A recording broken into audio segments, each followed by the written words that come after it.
Sampai beberapa puluh tahun silam, sebutan Belanda Depok masih sering terdengar oleh masyarakat di sekitar Depok dalam kehidupan sehari-hari. Biasanya sebutan ini ditujukan untuk sekelompok orang Depok yang memiliki nama marga ke-Belanda-Belandaan. Namun kelompok masyarakat itu tidak berkulit putih atau berhidung mancung, layaknya ras Kaukasoid yang menjadi ciri khas orang Eropa. Mereka sesungguhnya adalah keturunan pribumi yang memiliki keterkaitan dengan era kolonialisme di masa silam. Mereka yang disebut Belanda Depok ini tidak ada satupun yang Belanda. Mereka itu mayoritas orang Bali, orang Sulawesi, dan orang Timur yang dibawa oleh Castellane pada abad pertengahan 17.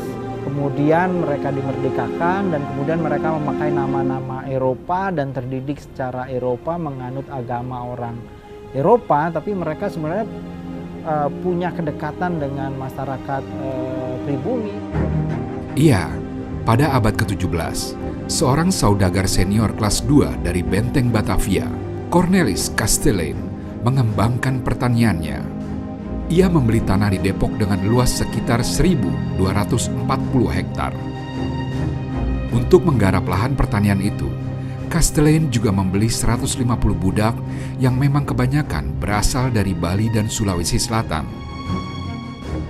Berbeda dengan stereotip tentang budak di masa silam yang penuh kesengsaraan, para budak milik Castellane justru diberi kehidupan yang sejahtera.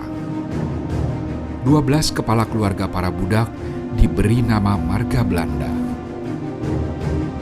Ketika tutup usia, Castellane meninggalkan wasiat yang menyatakan bahwa ia memerdekakan semua budaknya dan menghibahkan tanahnya di Depok kepada para budaknya.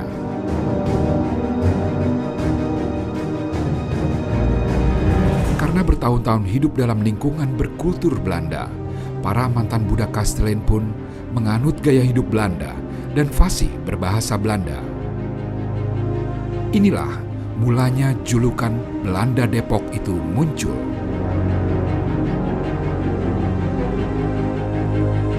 Seiring kekalahan pasukan Belanda oleh Jepang pada bulan Maret 1942, kekuasaan pemerintah Depok pun perlahan mulai terlupakan. Seluruh hasil bumi Depok diambil alih oleh Jepang. Walau begitu, hak-hak kaum Belanda Depok untuk menjalankan tradisi dan budaya Belanda tidak dilarang. Sewaktu kependudukan Jepang, Depok justru bisa dikatakan wilayah yang aman. Tidak ada pergolakan fisik di kota ini. Namun situasi berubah setelah Soekarno memproklamirkan kemerdekaan. Julukan Belanda Depok ternyata menjadi polemik tersendiri bagi para mantan budak Castellane.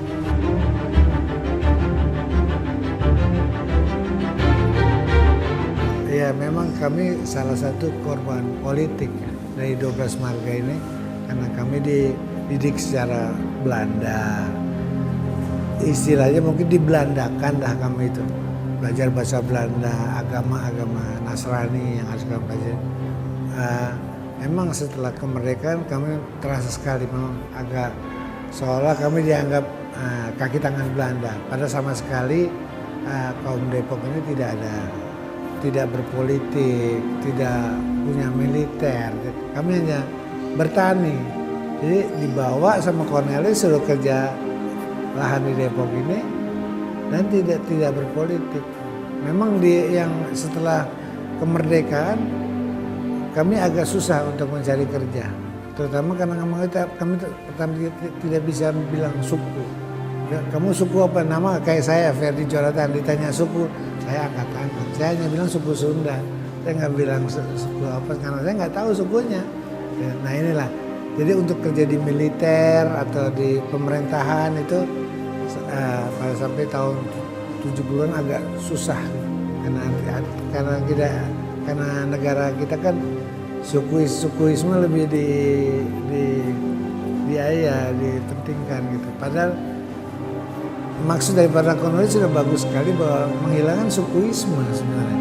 Kayaknya Cornelis menghilangkan itu semua. Jadi kami korban dari itu semua.